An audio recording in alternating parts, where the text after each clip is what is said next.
العليم من الشيطان الرجيم. بسم الله الرحمن الرحيم. الحمد لله رب العالمين، وبه نستعين على أمور الدنيا والدين، وصلى الله وسلم وبارك على نبينا محمد وآله وصحبه أجمعين. أما بعد، فيقول رب العزة جل في علاه: بسم الله الرحمن الرحيم. ألم تر كيف فعل ربك بأصحاب الفيل؟ ألم يجعل كيدهم في تضليل وأرسل عليهم طيرا أبابيل ترميهم بحجارة من سجيل فجعلهم كعصف مأكول. صدق الله العظيم. سورة وسورة بقول إيا شناب مقعد سورة الفيل بالليلة لأصحاب الفيل بيكون مقعابا. سورة الفيل ومكية، وحي كمتها سورة لها سودة. انت رسولك عليه الصلاة والسلام مكة قده هذا وكنولا. سورة آياتها كوبانتو 5 آيات. سورة الفيل هذا الكذا دنبو إسلا جيدا أرين كليته كتاب سيحي. أرنتانا waxa weeye qiso dhacday muddo horeysay ayay suuradu ka sheekaysay. Arinta dhacday waxay ahayd nin xabashi ah, qalasho ahaan diin ahaanna masiixi ah, ayaa xukumi jiray dalka Yemen iyo waxa ka dambeeyo oo dhan. magaciisa Abraha la oran jiray, aabihii Ashram baa la oran jiray. Abraha Ashram ninkaasaa xukumi jiray. marka ninkaasi wuxuu qoonsaday Yamanta oo markaas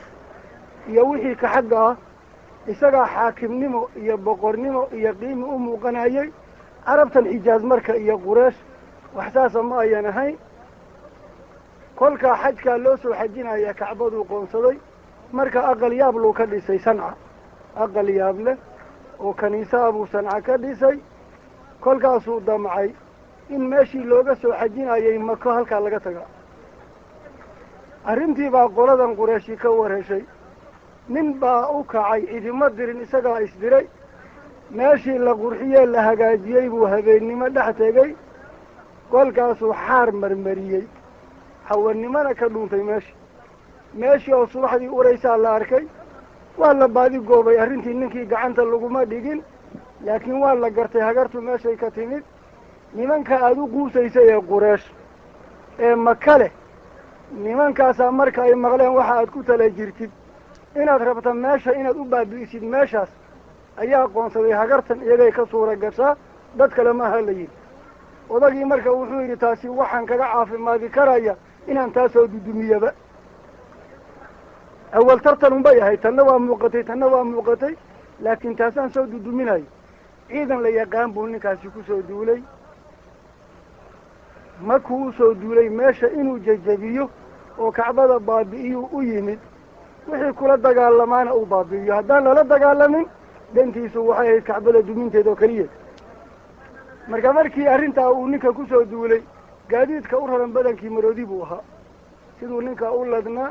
maroodi baa uu gaadiid ahaa. intuusan soo gaarin Xijaaz, carabnimaa loo xanaaqay. dhowr nabadoon baa la dirirtay. dhowrkiiba waa qaqabtay. ciidamadiisuu ku soo badsaday. isagoo wixii isku dayeyna ka adkaaday oo ciidamadiisa ku soo biirsaday buu wuxuu soo gaaray Musdalifiya, Muna dhexdeeda. waa Dilmuxasar baa la yidhaa. magacii bay xambaarsan tahay. kor markaad kaga timaadid Muna ood xaggii Carafa ka timaadid ood Musdalifa soo dhaaftid, meeshay Musdalifiya Muna iska qabtaan wey. waa Dilmuxasar baa la yidhaa. halkaasaa ninkii iyo ciidamadiisi soo gaaray. halkaa markuu ninkii soo gaaray, xoolihii Maka ka foofay baa u tegey. xoolihii buu qabtay. xoolihii marka uu qabtay, Cabdilmutalib baa markaas waayeelu ah. Maka waa nebiga awowgii. ninkaasaa nabadoon oo waayeelu ah. geeli buu erge ugu tegey. kolkaa odagii buu u tegey Abraha Ashram oo ciidamada watay duulaanka ahaa. وحيري قيل إلا دايان ربا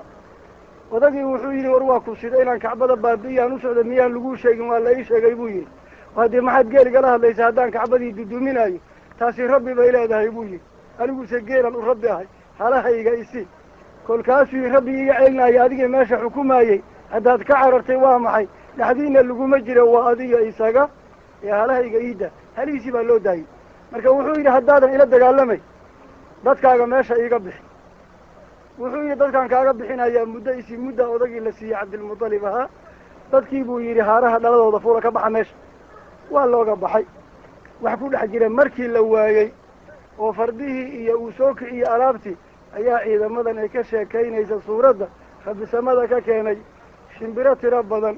ومثل أركاب سدح دقح أي وضو دقح أفكا أي كسيدو إيا اللبا أي لبدا اللقود كسيدو إسكنين باللقو ودا سدح دقح مثل أركاب قفك اللوغو تلقلي أيا مقعيسا كويا كل كاسي مدح أقرر ديسا كل كامل ألين كرتو أدون كان دقحيال كامل شمبرها سألا كسالي هل كاسارينا كبابه قصداس markay dhacday iyo markuu nabiga dhashay konton maalmood baa u dhaxaysay marka taariikhdan islaamka hijrada la tirsadaa ma jirin laakiin midda miilaadiga dhalashadii nabi ciise 570 sano laga joogay 570 sano laga joogay marka dhalasho aan rasuulka arrinta weyn markay dhacday bay dhalashadiisu ku taariikhaysan tahay caamal fiil baa la yiraahdaa maalin ahaan hadii la yiraahdaana maalinta ciidamada jabeen iyo maalintuu dhashay konton maalmood baa u dhaxaysay waxay marka taa noqon karaysaa irhaasaad ama gogol dhigid isaga loo gogol dhigayay nubawadiisa kolka walow dadkii markii degnaa la dhaqaaleeyo lagu dhowray oo loogu abaal sheegto inuu arki doono haddana dhalashadii isaga uu dhalan lahaa iyo waktigiisa waxay taasi u ahayd calaamooyinka waaweyn ee ku tusinaya nubawadiisa iyo dhaqaalaha iyo ilaalinta rabbi uu rasuulkiisa u lahaa kolka suuradda giddigeed dhankaasay isula jeedaa qisadaasay ka hadlaysa kolka markaan dambe ay suuraddu soo degtay dhibaatada oo qoladatan rabbi ka daafacay dhaqaaluhu lagu u qaybsamaa dhibkugu soo fool leh in lagaa daafaco iyo dhaaf in lagu sameeyo kolkaa dhib layska daafaco tanaa ka hadashay suuradda xigtee suuratu quraysh la yidhaahdaana dhaqaal bay iyadana ka sheekaysay oo nabadgelyo iyo cunto iyo intaba la isugu daray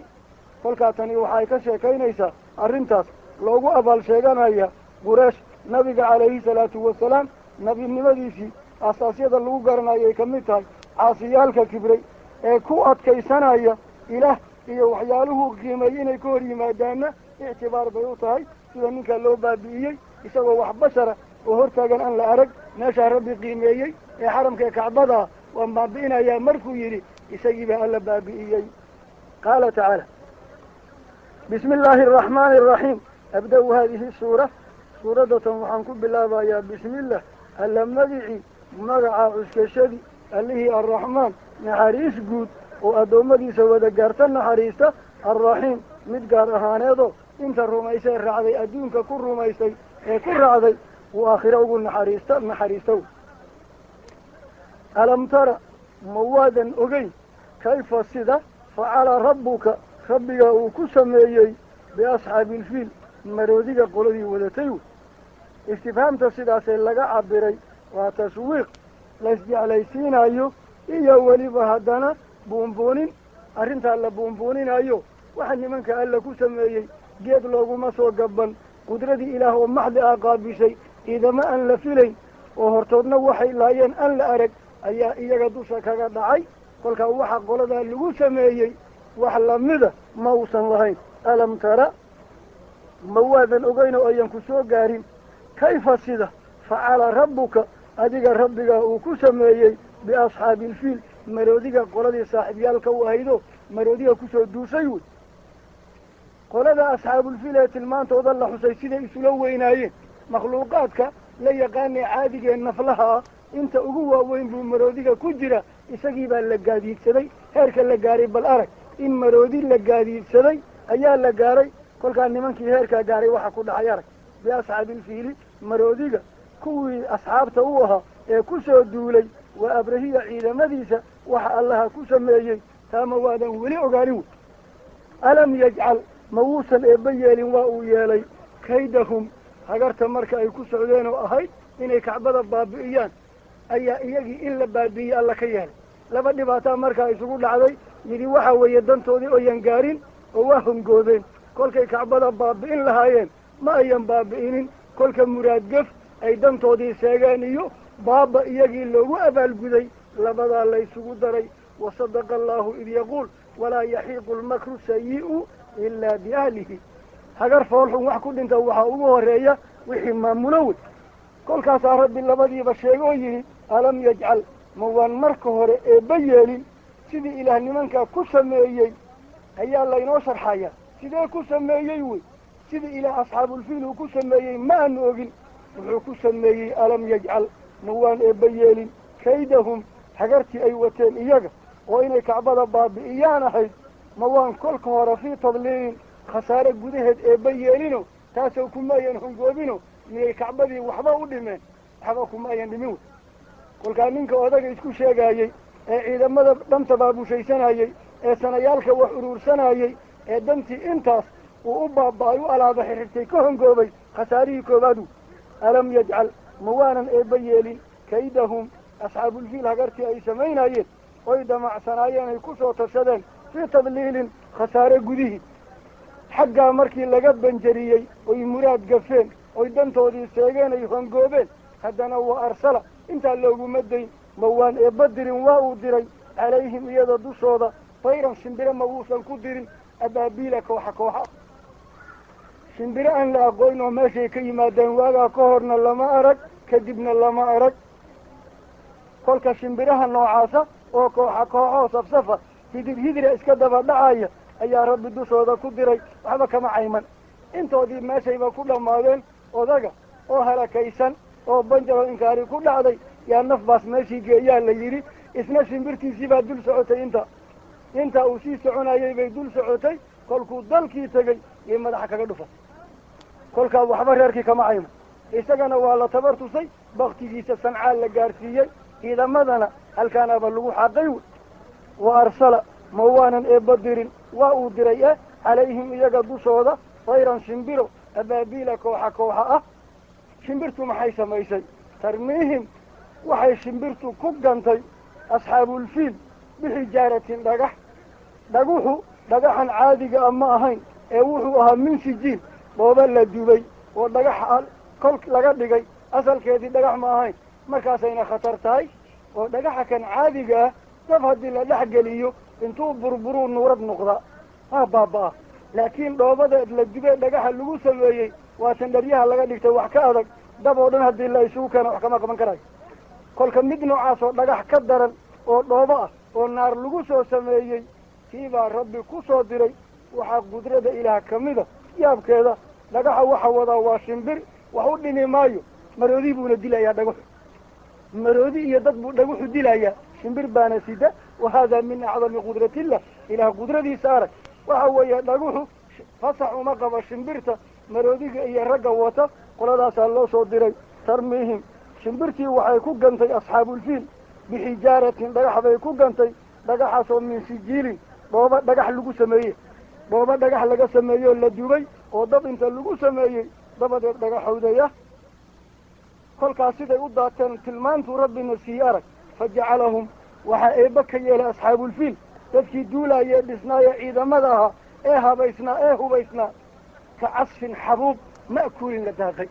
beer lo' lagu daayey beer angegtay oo lo' lagu daayoy baldaaqayso kolkaa waxay cagta ku qaado caloosha waxay geliso waxay isku daagto waxay faantiya xaar saartay ka dhigaysa heberi weeye beer lo' daaqday ninkii yaqaan baa yaqaan kolkaasaa ilaah tilmaantii yidhi say nimankaa masiibada ugu joogsatay waxay noqdeen ka casfin ma'kuul waxba kama taagno naf malawi mid la goostoo la cunay dabaylaha mid raacay mid la isku taagay mid faanto la dul saaray fajacalahum waxaa eebba asxaabulfiil ka yeelay ka casfin bal ma'kuulin la daaqay oo kale waxaynu bilownay suuraddii 106 iyadu suuratu qureesh baa la yidhaah reerkii bay ku magacaaban tahay iyaduna sidoo kale maki wey waaba isxigeen labadoodan ilaa qaarkood mufasiriinta ay suurad isagaba dhigeen dabadeed waa maki iyadana rasuulka intuu makal mukarama ku noolaa suuradihii soo degay bay ku jirtaa aayadaheedu waa 4 iyadu siday u hadashay waxa weeye iyaduna kuwaa kama foga waxaa suuraddan ay ka sheekaynaysa abaalyadii waaweynaa ee eebba sameeyey caza wajalla ee uu ku galladaystay reer maka dushooda abaalyadaas oo ay ahayd noloshoodu 2 safar bay noloshoodu ka koobantay midii waxay ahayd yeman bay u safri jireen midna shaam bay u safri jireen jiyaal markay tahay qorraxda kulushahay shaam baa qabow way u safri jireen xagaa markay tahay qorraxdu qabowdahayna yamantaasoo kulul bay u safri jireen labadaa safar waxa ay ku keenaanee cuntaa ayay ku noolaan jireen waa la qiimayn jiray dunida oo dhan oo markay xaggaa u safraanna ahlullaahi baa loo yaqaanay xaramka kan jaahiliyatan wa islaaman ayuu qiimi lahaa awal baynu soo marnay fii suurati aali cimraan ina awala baytin wudica linnaasi laladii bibakata mubaarakan kolka meeshatan bayt qadiima oo qiimilay ahayd kolkaa waa ahlullah iyo waa jaarullah naanaysihaasay lahaayeen kolkaa ilaa yemanna waa laga xurmayn jiray ilaa shaamna waa laga xurmayn jiray inta waxay rabaan soo deegtaan bay nabadgelyo ku iman jireen labadaa safar tijaaranimo waxay kula yimaadaan oo dhar iyo dhuuni ah ayay ku dhaqnaayeen kolkaasaa gudahana amni iyo nabadgelyo loogu daray kolkaa labadaa safar ee midna ay yeman u safri jireen midna ay shaam u safri jireen ay tijaarada ku soo qaadan jireen ay dabadeed taa ku ladnaayeen oy ummadaha intooda kale uga ladnaayeen taas waa lagu galladaystay nicmada labaadna waa xagga nabadgeliyada oo meeshatan xaramka ah ee eebba nabadgeliyey oo aan weli dhibaato iyo weerar midna ka dhicin oo qoladii ugu soo dhowaatay waa kuwa halkaa yimid rasuulkuna calayhi salaatu wasalaam sanadkii hore marka xudaybiye hashuu fadhiisatay yaa rasuulku yidhi xabasahaa xaabisulfiil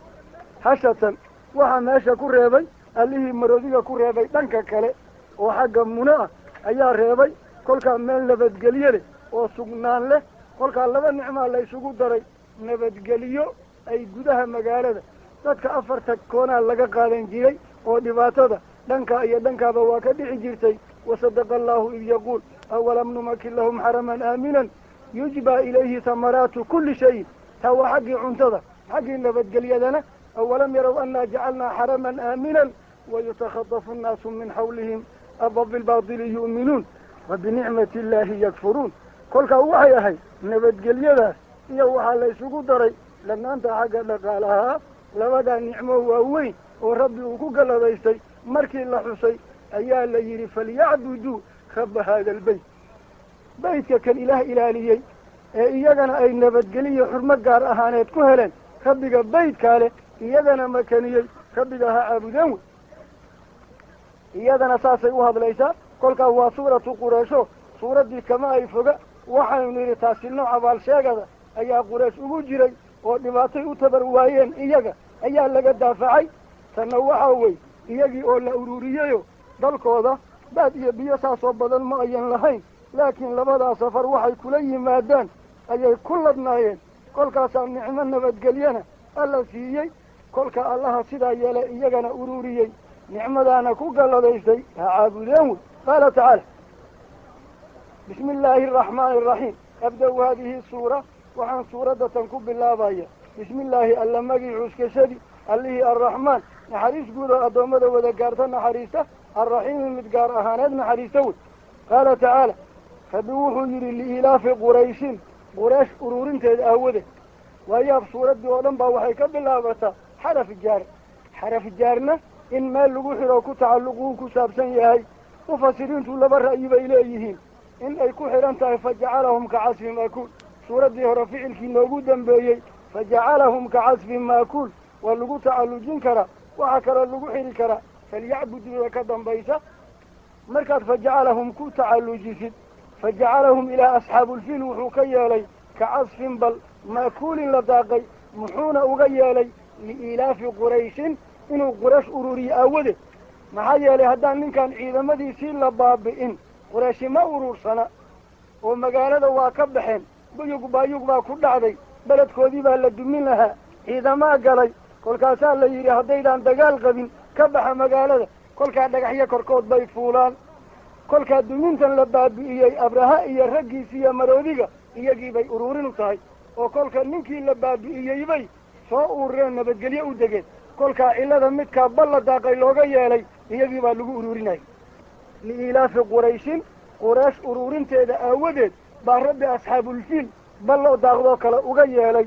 ilaafihim iyaga isu ururintooda oo ay kulmaan xaggee ka kulmaayaan ama sababtee u kulmaayaan waxay u kulmaayaan rixlata shita xagaaga safridiisa ila alyaman loo safro iyo wasayfi wa rixlati sayfi jiilaalka safarkiisa ila shaam loo safro oo min ajli tijaara inay dhar iyo dhuuni kala yimaadaan aawadeed yay u safraayaan kolkaa labadaa safar waxay kula yimaadaan bay ku dhaqnaayeen kolka haddii colkiina laga caabiyey dheefaan dalkooda ka bixinna loo keenay oy nabadgelyo kula yimaadeen kolka halkaasay ka urureen colkii waa laga dhiciyey dheefaan dalkooda aalinna waa loo keenay kolka halkaasaa quraysh lagu ururiyey si ay meesha u degnaadaano rasuulka uga dhasho oo markaa nubuwada iyo risaalada iyo arrintan weyn ay u bilaabato kolkaa taasi waa guud iyo gallad gaar ahaaneed iyaga loo galay mar haddii sidaa loo galay maxaa la gudboon falyacbuduu rabba hada albayt ilaaha sidaa u yeelay inay caabudaan liilaafi quraysh kolkaad falyacbuduu ku xiriirisidna waxaa weeye falyacbuduu quraysh ha caabudeen rabba hada albayt baytka kan oo kacbada ah oo kana rabbigii ha caabudeen maxay u caabudayaan liilaafi quraysh quraysh ururintii la ururiyey aawadeed rabbiga ha la caabudeen ilaafihim iyaga ururintooda laysu dumee la ururiyey rixlata shitaa'i xagaaga safridiisiyo wasayfi jiyaalka safridooda laysaga dumay iyagii falyacbuduu ha caabudeen wey rabba hada albayt baytkan oo kale rabbigii wey meeshaana waxaad ka fahamtay marka qiblada loo jahaysanayo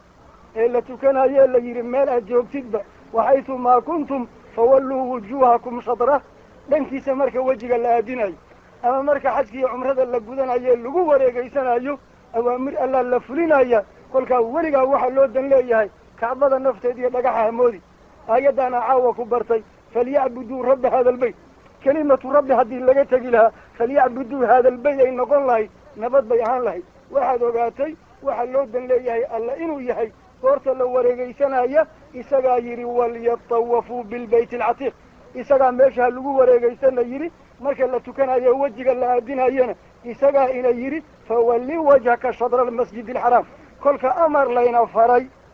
ayaynu fulinaynaa taa waxaad kaga caafimaadaysa mustashriqiinta iyo masiixiyiinta muslimiinta iyo islaamka cadowga u ah goortay leeyihiin dadka kale waxaad ku ceebaynaysaan dhagax la caabuday idinna dhagax baad caabudaan wey ma caabudna dhagaxa rabbigiisaan caabudna falyacbuduu rabba hada albayt waxaanu agtiisa ku samaynana ama dhankiisa haddaan aadnana amar baanu fulinaynaa waxaa taa ina fahamsiiyey cumar radia allahu canhu intuu dhunkaday xajarul aswadka ayuu yidhi wallahi calimtu annaka xajarun laa taduru walaa tanfac walowlaa anii ra'aytu rasuula allahi sala allahu calayhi wasalam yuqabiluka maa qabaltuka abadan buu yidhi waa xajarul aswadku sanka ku haya kolka itibaac lirasuulillah iyo tanfiid liawaamirillah yaa camaasha loo samaynayaa dan gaar ahaaneed dhagaxa lagama leh waxa la caabudayaana dhagaxa ma aha waxna taabashadiisa kuma taal kii la yidhi meesha taabta oo ah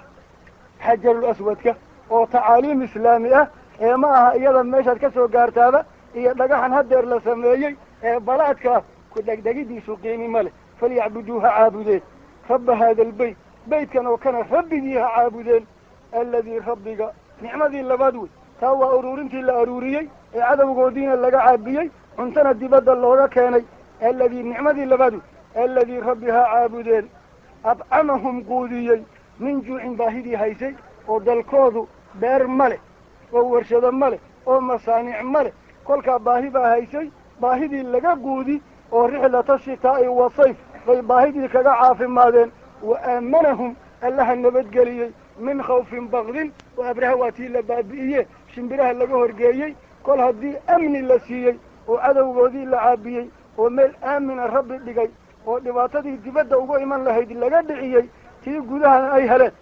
barwaaqada labadaasay ka koobanta waana labadii nebi ibraahim uu ku alla baryey ee uu yidhi warzuq ahlahu min athamaraat ijcal hada albalada aaminan bal nabi ibraahim arag xigmadiisii meeshoo bannaan buu ku alla baryayaa rabbi ijcal hada albalada aaminan warzuq ahlahu min athamaraat labadanu alla weydiiyey nabadgeli iyo cunto waxa weeye labadaasi magaalo ka koobmi karaysa haddayan magaalo cunto aalin cid u soo hoyan mayso haddaan nabadgelyo oolina la isku gowracayaana cid u soo hoyan mayso kol hadday cuntiyo nabadgelyo hesho magaalada nabi ibraahim baa taa ina baray kolkaa labadii baa hir gashay kolkaasaa la yidhi alladii rabbiga adcamahum quudiyey min juucin baahidii haysay ee wa aamanahum ka nabadgeliyey min khawfin cabsibti allaha ha caabudeen wey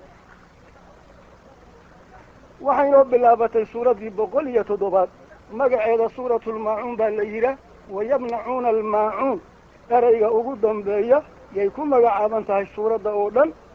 iyaduna waa maki waxay ka mid tahay suuradihii soo degay inta rasuulka calayhi salaatu wasalaam uu maka ku noolaa suuratulmaacuun aayadaheeda 7 wey suuratulmaacuun siday u hadashay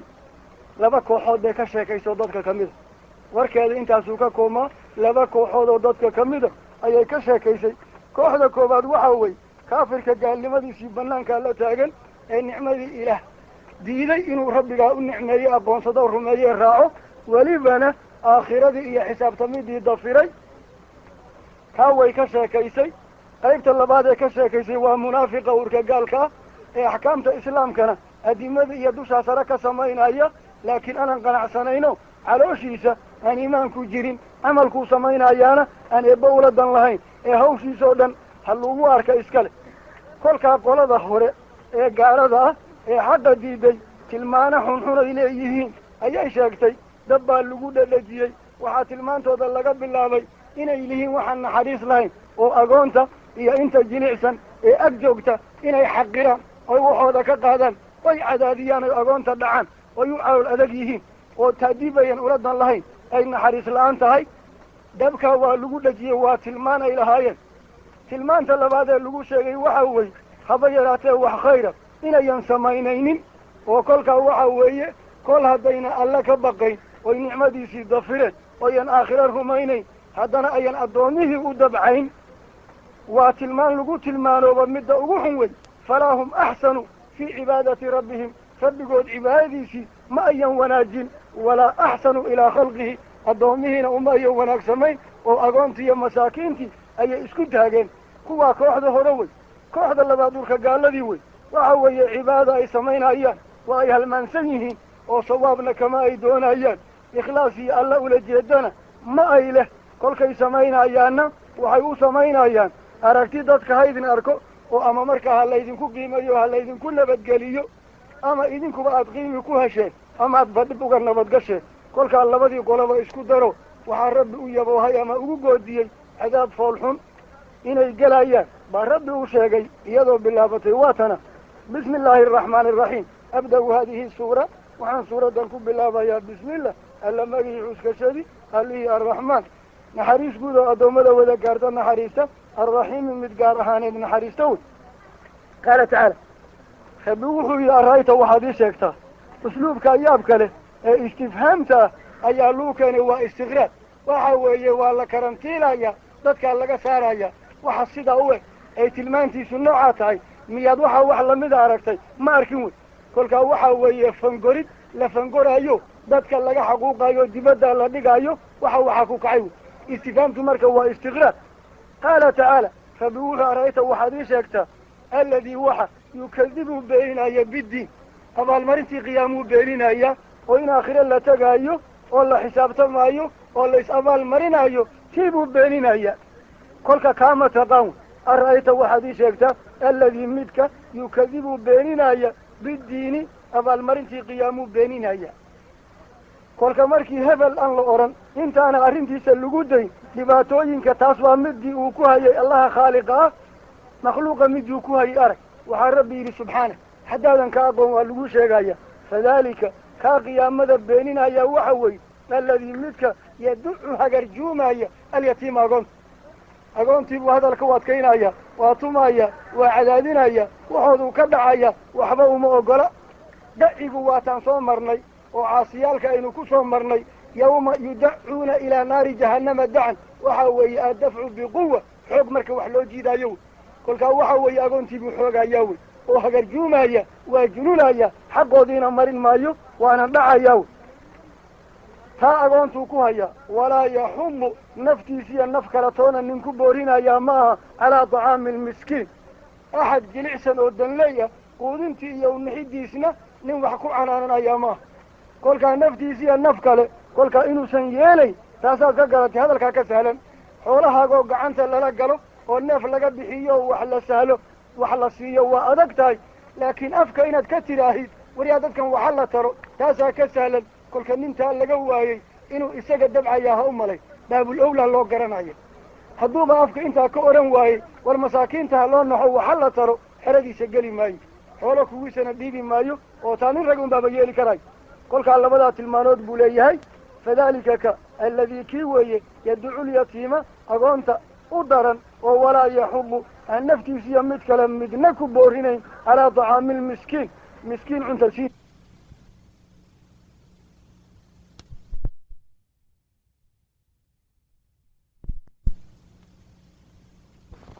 weydiiyoo la yidhi aqasurati salaatu yaa rasuula allah am nasiitaa laba ragcad baadna tujisay ma xag allah laga gaabiyey mase adaa halmaanku galay oo rasuulku taa markii hore xusuusan waayey oo uu yidhi lam aqsur walam tunsa lam ansa walam tuqsar ama kullu daalika lam yakun macnaa mana halmaamin lamana gaabinin mar dambaa rasuulka maskaxdiisa arrinta ku soo dhacday kolkaasuu yidhi akamaa qaala dulyadayn gacma dheeraa la odhan jiray saxaabiga xusuusiye geesigaa raggii kale inta la arkay waxa dhacay ayaa layska edabsay oo layska aamusay markaasaa rasuulku yidhi siduu ninkaan sheegayaa ma dhacday nacam yaa rasuulallahi baa la yidhi intaa kadib baa labadii ragcadood lala yimid kolka kaasi waa asahwu fi salaad wey salaada gudaheeda lagu sahwiyo taas ma aha kolka aladiina hum fii salaatihim saahuuna lama oran kaasi cidi kama nabadgeli isa dhibaatona male can salaatihim salaada xaggeedaa la yidhi iyadii bay halmaansan yihiin waxaa lagu fasiray yu'akhiruuna can awqaatiha waktigeeday dib uga dhigaano ma qiimeeyaan wax lama aha salaada waktigeedii la tukaday wax lama aha iyadoo dib looga dhigayna wax lama aha waxoodu ruyay ula dan leeyihiin sawaab dambana ka rajayn maayaan kolkaa salaad sidaasa ayay tukadaan kolkaa farqiga udhexeeyaa waxa wey sahwigan fi salaati aan mu'miniinta ka dhaca isagu sujuudu sahwi lagu kabaa kifaayaa laakiin midka kan oo salaadii la yeelkadaadaynayo in sawaabkeedii la rumaysnayn in waktigeeda la qiimaynayn ilaan sida salaada loo waajibiyey waa waktiga loo waajibiyey waqad qaala tacaala ina salaata kaanat cala almu'miniina kitaaban mawquutan kolkaa waktiga la ilaaliyo lagama maarmaan wey kolkaa kuwa kan salaada sawaabka ma ayaan rajaynayn mana ayaan qiimayn jirin indhuhu markay hayaan way iman jireen goortaan indhaha hayninna dhanbayba uga bixi jireen waidaa qaamuu ila asalaa qaamuu kusaala yuraa'uuna annaasa walaa yadkuruuna allaha ilaa qaliila kolka camalkay samaynayeen oo dhanna mashaacirta way ka qaybgeli jireen jihaadkay raaci jireen xajkay iman jireen zakada waxbay ka bixin jireen kolka camalkooday samaynayeen is aragsiin ha laydin arko inaad camalka gudanaysaan bay ahayd sababkuna waxa wey axkaamtii islaamkaa dhisnaydo qofka hadduu mukhaalafo cad la yimaad waa la edbin jiray waa la dili jiray kolka ittakhaduu aymaanahum junnatan fasaduu can sabiilillah waxay rabaan naftooda iyo maalkooda inuu nabad galo oo aan iyagana la dilin xoolahana laga dhicin gaalnimadooday qarinayeen sidaasay shacaa'irta u muujinayeeno camalkay samaynayeen muslimiintay isku tusaayeen waxaana dhibaatooda ka mid ahay waxyaalaha dariska u kala adeegto gudunta iyo ibriiqa shaha lagu karsado iyo bakeeriya lagu cabi iyo dabka la kala qaati iyo xoogaaga cusbada waxaan noocaasi amaan qiimi weyn ku fadhinin amaanba nafcigiisu tegayn ee intii dariskana uu adeegto ayuu haddana kuu keeni karaya waxaana ma ayan dhiibayn cadow dadka la yaalay ahaayeen tilmaanaha xil kalay lahaayeen kolkaa labada qolaba wayl baa alla u sheegay fa weylun cadaab daran waxa leh lilmusalliina kuwa tukada aladiina kuwa hum iyaga can salaatihim salaada xaggeeda saahuuna halmaamo wey oo kolkaas salaadoodu way iska bidhaan iyo suuri tasdiiq fi lqalbi ma aha rajaa'a thawaab ma aha muraacati lawqaad ma aha kolkaa waa salaad suuriya oo eber hoosta ka aw aladiina waxa hum iyaga yuraa'uuna is aragsiinaya camalkay samaynayaan dadka isku aragsiinaya oo wayamnacuuna dariska u diidaya almaacuuna alaabta yaryar ee la kala adeegto wey waxaa inoo bilaabatay suuraddii 108 magaceeda waxaa la yidhaha suuratu lkawthar iyaduna waa maki waxay ka mid tahay suuradaha soo degay intii rasuulka calayhi salaatu wasalaam maka gudaheeda uu ku noolaa aayadaheedu waa 3 siday u hadashay suuratu kawthar laba meelood bay taabatay midi waxay ka hadashay ilaah galladu weyn oo uu nabigiisa calayhi salaatu wasalaam ku galladaystay oo khayr tirada ka badan ilaah uu siiyey mid adduunya mid aakhira labadaba leh haddaad ka bilowdid nubuwadii nabi baa laga dhigay oo kitaab qur-aanaa lagu soo dejiyey oo xikmiya murtiba alla ka buuxiyey oo aqoon iyo macrifa alla u furay oo ilaahay iyo addoomuhu u kala akhyaarayn doonaa shafaacatul-cudmaa baa alla siiyey oo darka kan la sheegi doono oo aynu tilmaami doono ayaa rabbi siiye ummaddiisa cabbayso oo maqaama almaxmuud meel dunidoo dhan ama caalamka oo dhan uu ku mahadin doono iyo kasratul atbaac ummadda isaga raacdee rumaysay tiro intay la eg tahay ma jirta nabi ay rumaysay ama gargaaridii guusha laga siiyey wixii cadowa ee uu la dagaalamayo o dhan futuuxaadkii dhama ee dal walba loo furee dunida uu qabsaday khayrka aan la tirin karin baa la siiyey kolkaa khayrkaa weyn ee rabbi rasuulkiisa uu ku galladaystay ee mid adduun iyo mid aakhiraba leh mid dunuwi ah iyo mid diini aba leh khayrkaa suuraddu way taabatay waxayna warkeeda ku gebagabaysay bishaaro weyn oo rasuulka loogu bishaareeyey calayhi salaatu wasalaam waxa isaga ka soo horjeeday cadowga in duf ku baxayo bala ku dhacayso ina shaani'aka huwa labtar wax alla wixii ku carogeliya oo cadow kugu ah oo kaa dhan oo kaa soo horjeeda dulli iyo foolxumaa ku dhacaysa bishaaradoosaa weyn ayaa isaga la siiyey sababkuna wuxuu ahaa rasuulka inuu dhintay calayhi salaatu wasalaam wiil isaga u dhalo qaasim la odhan jiray ayaa dhintay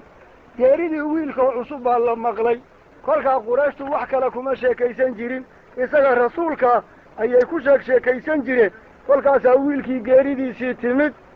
caas ibni waa'il nin la yidhaah oo rag yaab luu dhalay camr ibni alcaas buu dhalo saxaabi jaliila ninkii masar furay camarkaa wuxuu dhalay cabdullaahi ibni camar oo ahaa asxaabta ninka ugu xadiis badnaa ee abu hurayre ka qaaday buu ahaa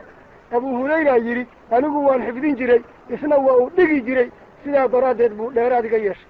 kolka cabdullaahi ibni camr ibni alcaas caas ibni waa'il wey mujrimiintii waaweyneed ee quraysh buu ka mid ahaa kolkii rasuulka lasoo hadal qaaday geeridii wiilkan ay cusub tahay yuu yidhi war ninkaa miskiinkaee gablankaa ma iska daysa isagii baaba gablan oo tirtirmay oon waxba haysan kolkaa isagoo dhintay wixiisuba ku egyihiin way iska baaba'ayaan maxaad u qiimaynaysaan ninkaa miskiinkaee gablankaa wuxuu wadwato wey isaga markaa carruur baa u joogtay kolkaasaa rasuulka tii ka xumaaday calayhi salaatu wasalaam kolkaa rasuulka wax ka tiran iyo farac badan ma leh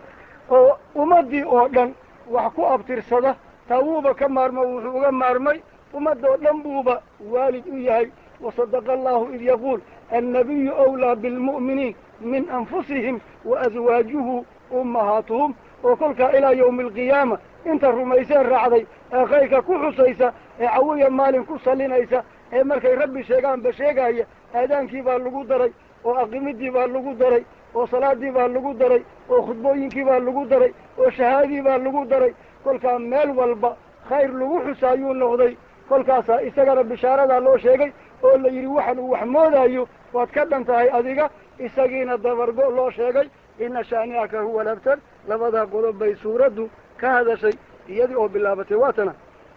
bismi illaahi araxmaani iraxiim abda-u haadihi suura waxaan suuraddan ku bilaabayaa bismillah alla magicii uskashadii allihii arraxmaan naxariis guudo addoommada wada gaarta naxariista arraxiim mid gaar ahaaneed naxariista wey qaala tacaala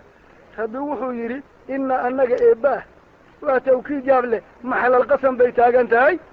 ayaa acdaynaaka ku siinay nuunulcadamati waalkibriya wey annaga marka rabbi leeyahay subxaanahu caza wajalla alcadamatu waalkibriya baa lilaahi usugnaatay wuxuu isku daraayo oo wax lale ma leh ina annaga eebba wey ee cadamo iyo kibriye iyo sharaf iyo qiimi keligana iska leh ayaa acdaynaaka ku siinay sanucdika lama odhan kolkaa waa ficil maadi baa laga cabiray wuxuu inay wax adduun iyo wax aakhiraba leeyihiin wuxuu markaa gacanta ku hayay iyo wax dhimanba inay jiraan baa labadaba la tilmaamay ina annaga eebba ayaa acdaynaaka ku siinay alkawthar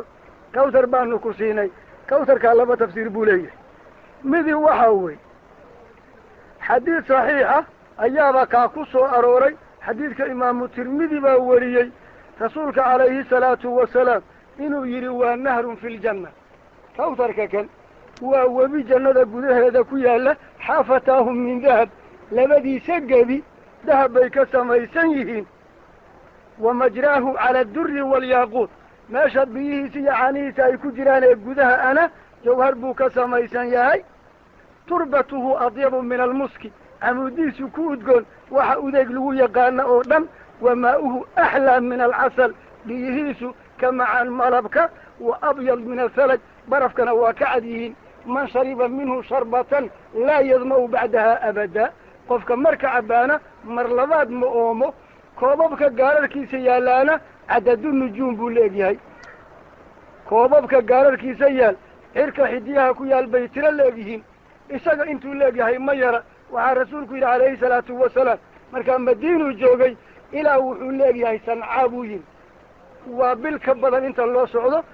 kolka taasaa rasuulka calayhi salaatu wasalaam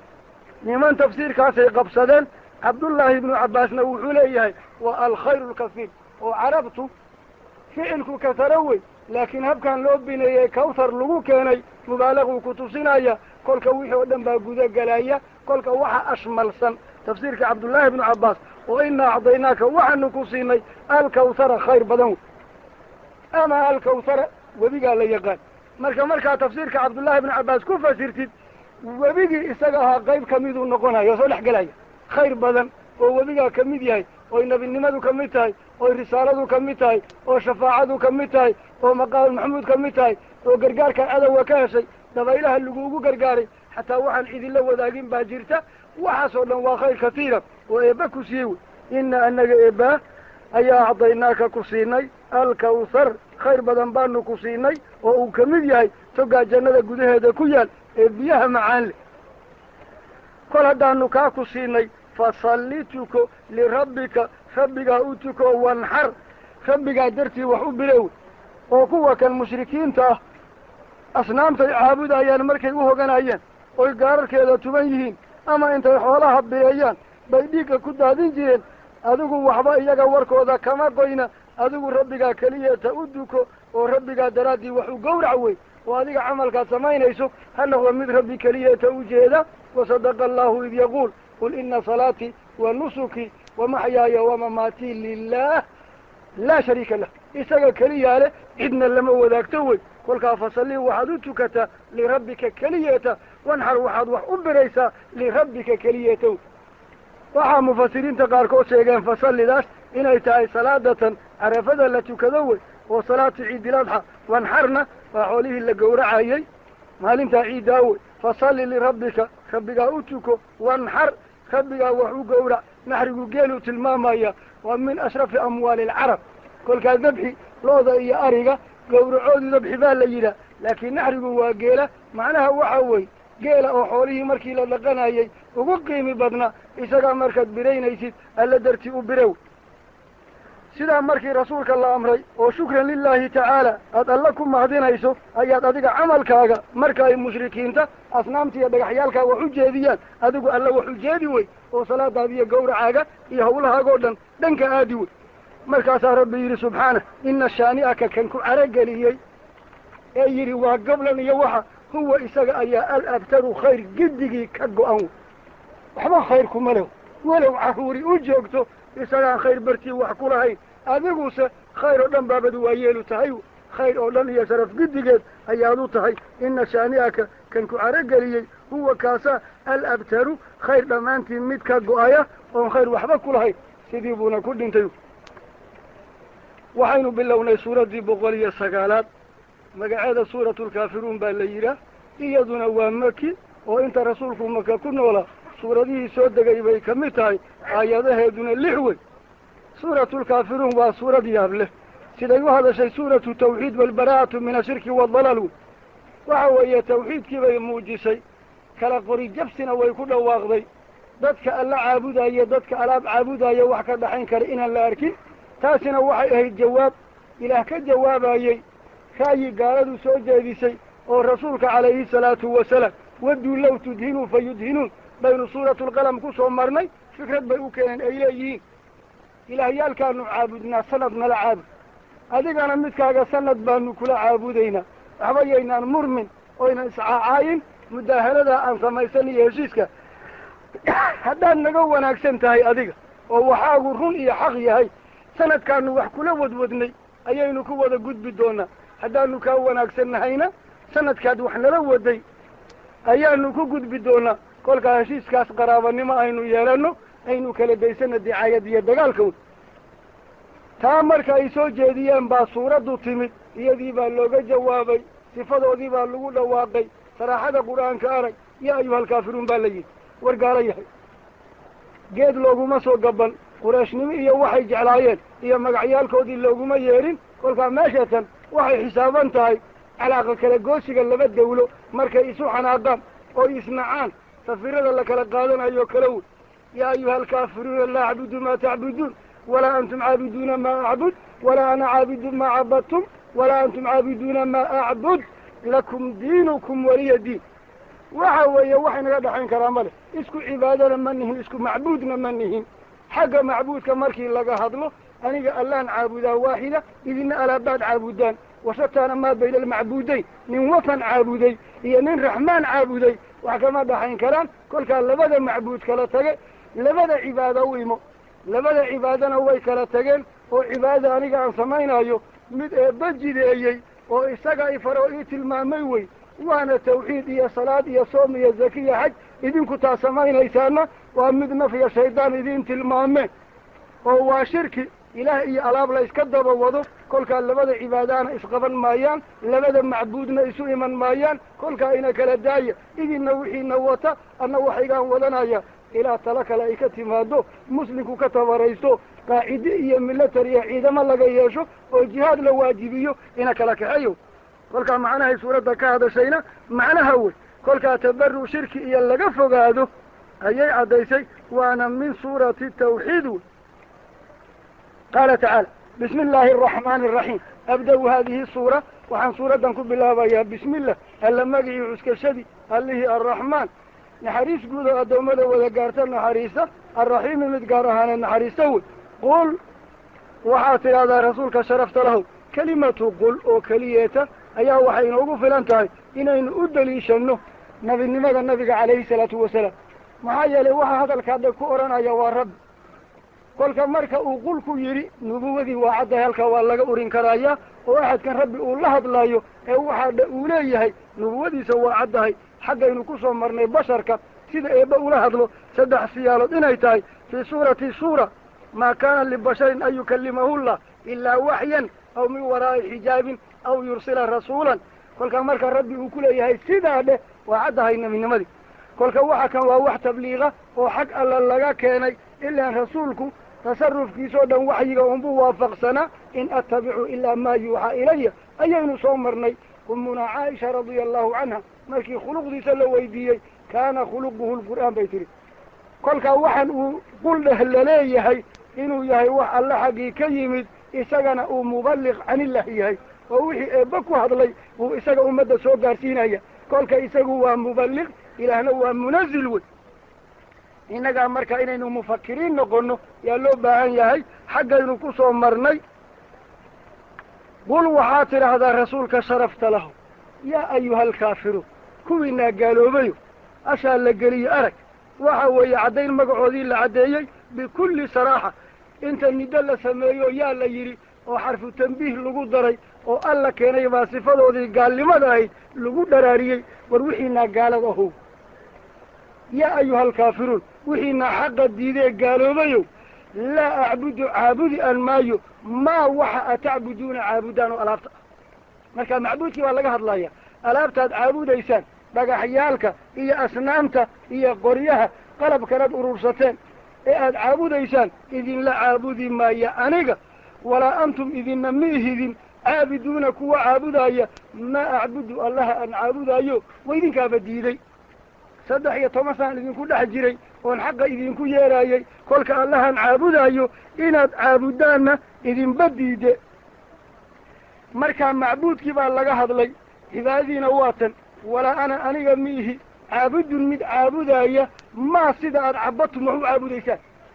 oo cibaadada idinku waxa u samaynaysaan anigu shirki baan u aqaanaa iyo gaalnimo wey aniga waxaan samaynayo wax eebba jideeyey haddana loo samaynayo liwajhihi tacaala oo ikhlaas loogu samaynayo isaga oon cid kale la lahayn wey idinku waxa aad samaynaysaanse kolkii hore naf iyo shaydaan baa jideeyey haddana waa waxaad shirki ku samaynaysaan wey kolka walaa ana aniga mi ihi caabidun mid wax u caabudaya maa cabatum saad wax u caabudaysaan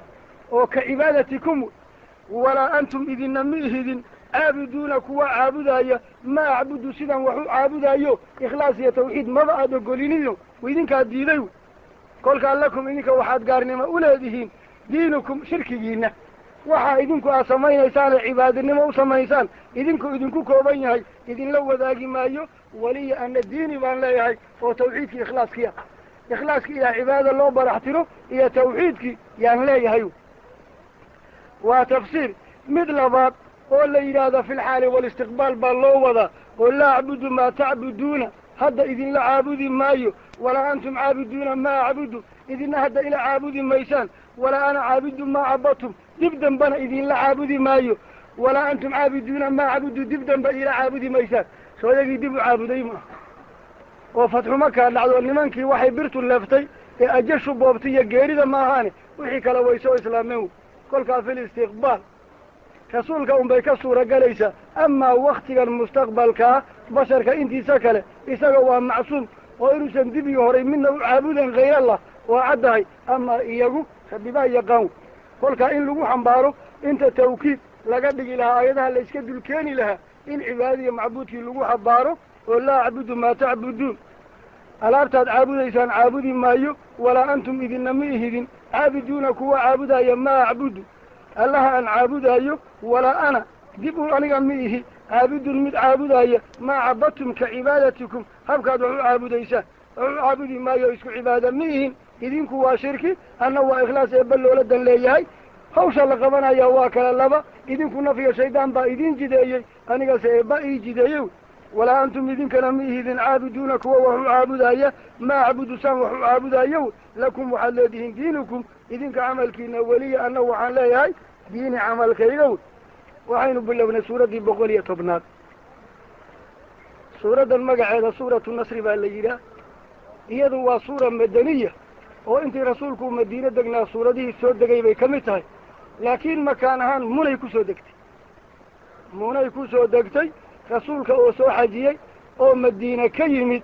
oo muna jooga ayay ku soo degtay haddana maca daalika waa madani baa laleeyahay sababka waataynu nidhi rasuulka noloshiisu 13 sanas maka ku noolaa sidii xilkan loo saaray nubuwada iyo risaalada ugu yimaadeen 23 sano noolaa 13 markuu ku noolaa 10 madiinuu ku noolaa wixii soo degay 10 dambe ayaa madani la odhanaya kolka walow ay maka ku soo degtay ilaan muna makay raacsan tahay haddana waa madani aayadaheedu waa 3 suuratu nasri waxay ka sheekaynaysaa fadxigii weynaa oo rasuulka calayhi salaatu wasalaam maka loo furay oo maka markii rasuulka loo furay amal weyn baa maka ku xidhnaa carab oo kale dhegtay dusow haysay waxay odhan jireen in dahara calaa qawmihi fa huwa nebiyun reerkaa uu ka dhashay hadduu ka adkaado ismaquuniyo waa nebi kolkaa inta ay quraysh diidanayd reer walba waa isgiijinayey laakiin marka quraysh ay soo gashay islaamka sanata 8 min alhijra 2 sane ka dhinay ayaa islaamkii jaziiradoo dhan waad arkaysaa markii iyaga loo furay wa ra'ayta annaasa yadkhuluuna fii diin illahi afwaaja reer baa loo yimid maxaa yeelay qurayshtu markaasna iyadaa u ahayd afhaya oodqaad reeraha oo ugu ladnayd carabta kolka iyadaa la eegaayey kolkaa markii uu maka loo furay islaamka oo dhan baa ciisoobay iyadaasay markaa suuraddu ka sheekaysay islaamkuna markaasuu jaziiradda ku faafay markaasaa gaaladu edab qaadatay iyadii baa markaa laga sheekeeyey kolkaa fatxu makaha maka rasuulka calayhi salaatu wasalaam loo furay laakiin markan laga sheekaynayo iyadoon weli la furin iyadana min aclaami nubuwa nebinimada calaamadeedii bay ka mid tahay oo makoon la furin baa war ku yimid oo laleeyahay marka maka lagu furay saa timaado kolkaa ka sheekaynta waxaan la gaarin laga sheekaynayo waa min aclaami nubuwa kolkaa suuraddatan magacyaal badan bay leedahay suuratu nasri ayaa magacyaalkeeda ka mida munay markaa kusoo degtay suuradda abda-u haadihi suura waxaan suuraddatan ku bilaabayaa bismi illah alla magicii cuskashadii allihii arraxmaan naxariis guud naxariista arraxiimi mid gaar ahaaneed naxariista wey qaala tacaala rabbi wuxuu yidhi idaa jaa hadduu yimaad nasrullaahi rabbi hiilkiisa adiga rasuulka uu ku gargaarayo calaa acdaa'ika uu kaaga gargaarayo kaaga hilinayay oo kolka adiga ciidamadaada iyo arrimahaaga iyo mabda'aaga wax ka hor yimaad la waayo dad oo dhan aad ka guulaysato wey idaa jaa markuu yimaado nasrullaahi rabbi gargaarkiisa uu colalyaalkaaga kaaga gargaarayay iyo walfatxu furidii lagu furaayey mako iyo meelaha kaleba kolka waa min casfi lkhaasi cala alcaam ma waana fatxiga uusan nasriga ka mid ahayn waa qeyb mina nasri ka mida ee waxaa loo xusay sha'ni gaar oo gaar ahaaneed buu lahaa oo furidii maka la furay ayaa cidiyihii gaaladoo dhanba ku jarmeen kolka idaa jaa marka u yimaadaa nasrullah ilaah gargaarkiisa adiga uu ku gargaarayey iyo walfatxu furidii lagu furay mako baldaanka kalena ay wada daba joogeen oo markaa wara'ayta aad aragtid annaasa dadka yadkhuluuna inay gelayaan fii diinillah alla diintiisa gudaheeda afwaajan kooxa kooxo awal fardi fardi baa loo soo gelayey oo qof baa soo islaami jiray laakiin fatxiga markuu dhacay reer baa loo yimid oo reer la arkaaba intay wafdi soo dirsadeen ayay yidhaahdeen annaga iyo ummaddaanu ka dhalanayba islaamkaanu soo gallay wara'ayta aad aragtid annaasa dadka yadkhuluuna inay gelayaan fii diinillah alla diintiisa gudaheeda afwaajan iyagoo kooxa kooxaa arrimaha markaad aragtid fasabbix subxaanallayso bixamdi rabbika adigoo rabbigaa mahadii ku daraayo subxaana allahi wa bixamdihi wastakfirhu ilaah dembi dhaaf ka bari inuu wixii dhaliila aada leedahay kuu dhaafo innahu eebba kaana wuxuu eebba ahaaday tawaaban alla tawbad aqbalid badan ayaa eebba noqday ummunaa caaisha radia allahu canha waxay tihi markay suuraddaa soo degtay ayaa rasuulka i yidhi maa uraahu ilaa xuduuru ajali wax kale ima muuqanayo waxaa ii muuqata in waktigaygu soo dhowaaday sababku waa maxay rasuul buu ahaa la xil saaroo dunidao dhan loo diray kolkaasaa waxaa la amray talooyin isaga u gaara islaamnimadiina waa looga sheekeeyey kolkaa macnuhu wuxuu noqonayaa waajibkaagii waad gudatay islaamkana intii eebba u gartay gaarsiisay inta kale eebbiya inta kaa dambaysa yaa dhammaystiri doonta kolkaa muddada ku dhiman tasbiix iyo taxmiid kolkaa waxaan rasuulka arkay bay tihi caaisho isagoo erayadaa badinayo subxaanaka allaahuma wa bixamdik allaahuma akfir lii leh markaasay weydiisay waxaan arkay adoo erayadan sujuud iyo salaada ku badinaya maxaa kuula dan leh kolkaasuu yidhi waa tii lay faray fasabbix bixamdi rabbika wastakfiruu innahu kaana tawaaban kolkaa bisifa caama waxaa looga qaadanayaa suuradda ajalu rasuulillaahi sala allahu calayhi wasalam in rasuulka geeridiisii dhowaatay imaamu qurdubi wuxuu qoray markay suuraddan soo degtay dabadeed 80 maalmood keliyeeta ayuu rasuulkuba noolaawey cabdullaahi ibnu cabbaas baa riwaaye leh cabdullaahi wuxuu yidhi sayd cumar baa wuxuu igu dari jiray kolkuu odayada beder isugu yeeru anna igu dari jiray kolkaasaa qaarkood xoogaa arrintii ka xumaaday cabdiraxmaan ibnu cawf baa ka mid aha cumar buu la hadloo yidhi kurayo yaryaran dhallay waa joogaane maxaad kurayga noogu dartaa kolkii odayaasha uu fadhiisiiyo cumarna waa nin barlamaan bilaabay ninkii ugu horreeyey markaa ragguu urursan jiray waa raggii qur-aanka lafdan wa macnan u yaqiinay wuu keeni jiray kolkaasuu wixii mashaakil oo xafiisyada ugu yimaad buu u keeni jiray cabdullaahi ibnu cabbaas buu ku darsan jiray kolkaasuu yidhi cabdiraxmaan ibnu coof maxaad yarka noogu soo dartay annaguba kuraya isaga la-eg oon dhallay gurigaan uga nimid cumar markii hore wuxuu ku yidhi innahu min xaysu calimtum waryaal ninkan kuraydiinu lamid maaha baytu nubuwa cabdullaahi ibnu cabbaas habaryartii maymuuna la odhan jiray rasuulkaa qabay waa wadaadda habeenkii rasuulku uu kal yahay uu aqalka la soo seexan jiray kolkaa xarakaadkii iyo sakanaadkii rasuulka isagaa yaqiinay xaggana qaraabihi ilmaadeer baa laga ahaa markaasaa xataa rasuulku waa la baryey allaahuma faqihu fi ddiin wacallimhu ta'wiil baa rasuulku yidhi kolkaas si gaara nin loo tarbiyeeyey buu ahaa cumar wuxuu yidhi innahu min xaysu calimtu war ninkaan meeshuu ka dhashay waa taqaanaan ee carruurtiina maxaad ugu dhiririnaysa lamase qancin maalinkii dambuu u yeedhay kolkaasuu yidhi waxaan odayaashiina ka rabaa in suuraddan la ii sheega macnahay ka hadlaysa idaa jaabuu cumar ku dul akriyey oo yidhi suuraddan macnahay tilmaamaysaa ii sheega markaasaa la yidhi waxaa suuraddan tilmaamaysa ilaahay hadduu khayrna siiyo oo gargaar iyo guul aynu hello oo dalal la inoo furo inaan subxaana allahi wabixamdihi dhahno dembiga aynu la nimaadnaana aynu rabbi dhaafid warsanno intaa un bay sheegtay maxaa kale